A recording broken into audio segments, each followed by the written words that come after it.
Jemima Yamamunina, Juma Makwaba, Ediba, Oyerepa television so, Kumasi Odumo Santimentamo ena yewo. And some who do so my gun and Mufiano pa ebisi sabri, and I have winning no semufo ediamaya de ebremo. Ya kamu say, mo shayin our TV swa, Wesai Ati and Kawa your social media handles in so Facebook, YouTube, and the Eka Kahunina, Ubenyaye, and some de bremono, a dose, young already do more with Bimra.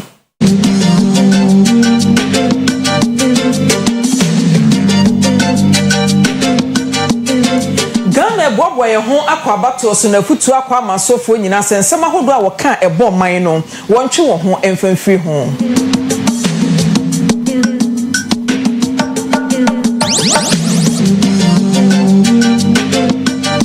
Mampeni da John Dramani Mahama kasa se wo se epagya ngomesuam edi konani mu kura na na ban ba on get fund sikani bi ebeyen sakraye bi ayedi nche mu beba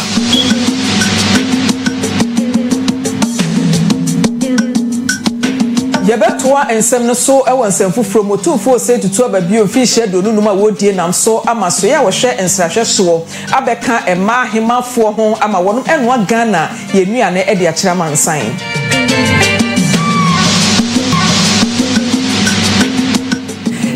Trouble sompo na ya konkrofo aman so a Central African Republic womo eman group on de bangri emu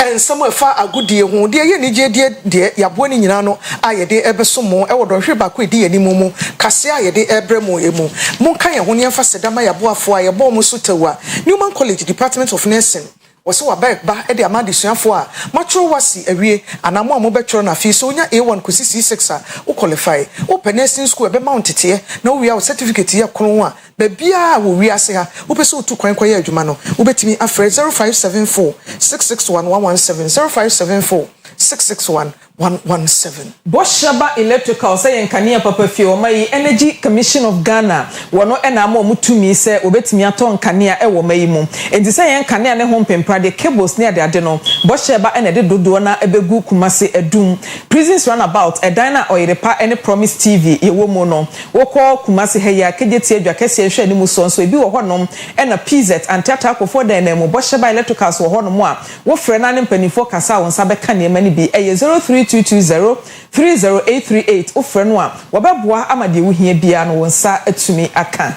enuano mienu abesomo enwumre medin e de Akua Asiedua mene Maame Frimpomaa Korankye afi yemfa bre na yenhwe kasebo ni nkyiremu ankasa Yesha kasebo no ase na yenyina yenim sa afimpim yenu ene adonu na Ghana eboa ye ho akwa abato so na nam so ama abadwako kase a wonom ehwe asomdwe nsem so National Peace Council e de afutu ama sofo nyina sensem ahodo ene nkomhya a wo sha edi edwahwirehwire eto oman mu no wontwe wo ho emfamfi sa ensem no ho se de be ya asomdwe betimi aba wo bra ye to aba ene abato no echi titinani a woda Peace Council no ano Dr. Ernest Edujemfi Reverend e de sansemi kotu dwa ebra wonum ko hia se asofo na wonum edididi enkomo Adonfo ya adoma my Ghana bekwa abato so December bosome ne de tosonsun numu na se be ya ye boy ye ho akwa abato so bra beto aba ene abato atwire no basabase ye bia enkosie aka ho bi ama pani kwantre for da National Peace Council ano Reverend Dr. Ernest Edujemfi e de adhwere to asofo mpanifo anim se ehun akwa akohia pa se wogina puppet so no preach a onko kansem bia e be hye nipa bi kutupa ne nam so ama basabase ye aba o memu Reverend kase mu ewo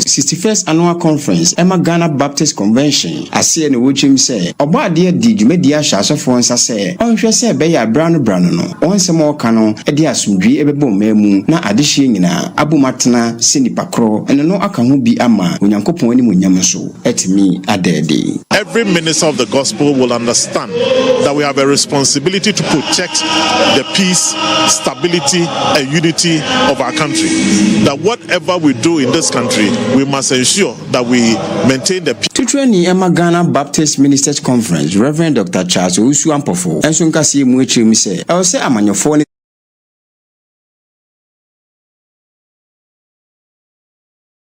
basaye esi wo manim. Our political leaders, those who make decisions for our nation, And so we preach to them. We send them messages. When things are not good, we do send messages. Sometimes in occasions like this, we speak to them through this media for them to know that Ghana belongs to all of us. Yet one some neswa, they would to Franca ama NDC Amanyoko, Afiaba to me and Mampenida John Dramani Mahama, and they were share party a cheetah for any what you commode in Simbia to and him say get fund. Yeah, a Ghana Education Trust Fund, no. A 1 year for 2 anasika a free near the bomb messia who buy a bra or mino emo. Now was say a day a bobia to soa, won't me any moro says he can oba, obey his aboning in a dear free ho, na brebiano, what me a discani be a gumnafi where you been so now what the abua pejang messia, it's answer or mino. Ye young messia emufa pimpa, washa bo and so ba, what the sanitary pad, a ye, a ma, no my edisi, and who busumia quento imubi, ebe madisuya for basic, na for senior high school smo, and some na Bernard Kedazi, and a 200 free crime. The provision of free sanitary pads for female learners in both basic and senior high schools was initiated under the SWAL NDC administration. If you remember, our opponents now in government mocked us and called it a pad loan. For you, the unions, to have raised this as an issue in the concerns that you have presented to us means that our policy on sanitary pads was well thought through and needs to be looked at again. The NDC policy of infrastructure development will again be pursued vigorously to decongest the large class sizes. Abandoned infrastructure in the basic and senior high schools and TVET schools, including the famous E blocks, will receive priority attention under the new NDC administration. The need to review and improve upon the free SHS TVET policy is no longer debatable. And Angel just mentioned it. We're happy we're on the same wavelength with regards to that. It is a must that we look at the implementation of free SHS again through stakeholder engagements to address the numerous challenges and strengthen its positives. It is thus not surprising that you have incorporated it into the documents that you have presented us, which I call the Teachers Manifesto. We're going to mainstream TVET and STEM into all secondary schools. We don't believe that STEM and TVET should be standalone in special secondary schools. We must mainstream them through all the secondary schools. And so in this regard, we will revamp the science resource centers in order that clusters of schools can use those centers. Luckily for us, the E-blocks have 4 laboratories in every E-block, and those laboratories are going to be used for TVET and STEM education. The imperative of the free SHS Secretariat being supervised by the Education Directorate is our considered view. The Education Service, which is an implementing agency, has the capacity to implement the free SHS policy. So we do not agree on a standalone free SHS Secretariat. We think that it must be integrated into the Education Service as an implementing agency.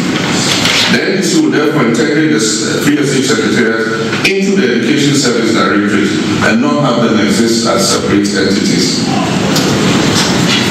I announced to the CHAPS representatives last week that we will decentralize the school feeding program and return the responsibility for feeding the students to the schools.